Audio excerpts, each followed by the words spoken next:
Programming and Picasso.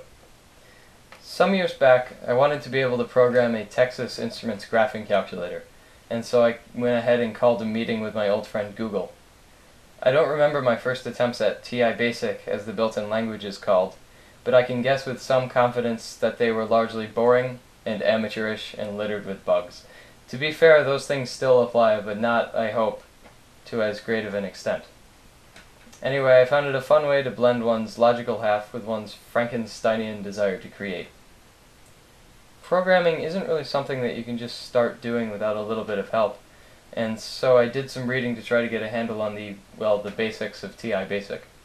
I much prefer, however, experimenting with ideas and trying things out to reading how to do something.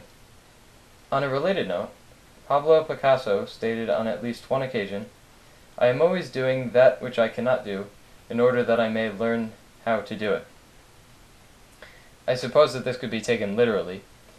If you don't know how to do something, then of course, practice is important in learning. Picasso tends to be thought of as more of an artist, though, than as a stater of the obvious. For this reason, he was in all likelihood referring to testing out ideas without knowing if they'll go well or fail miserably.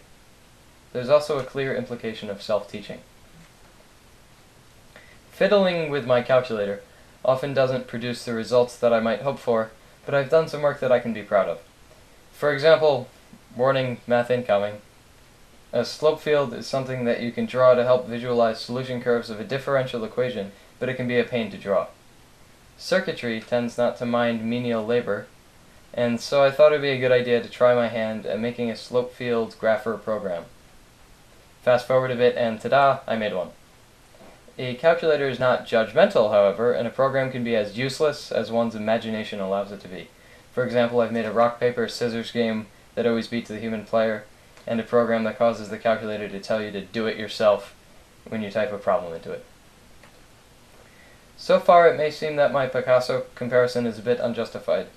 After all, it's one thing to invest yourself in the creation of a complex painting, but quite another to type into a little device during a study hall.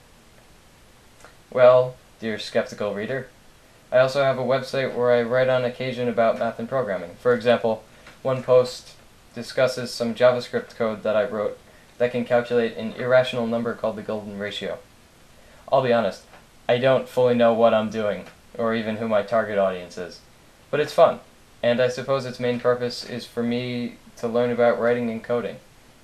Furthermore, I get to enjoy the satisfaction, as Picasso must have, of having instructed myself through experimentation and self-motivation. Thank you.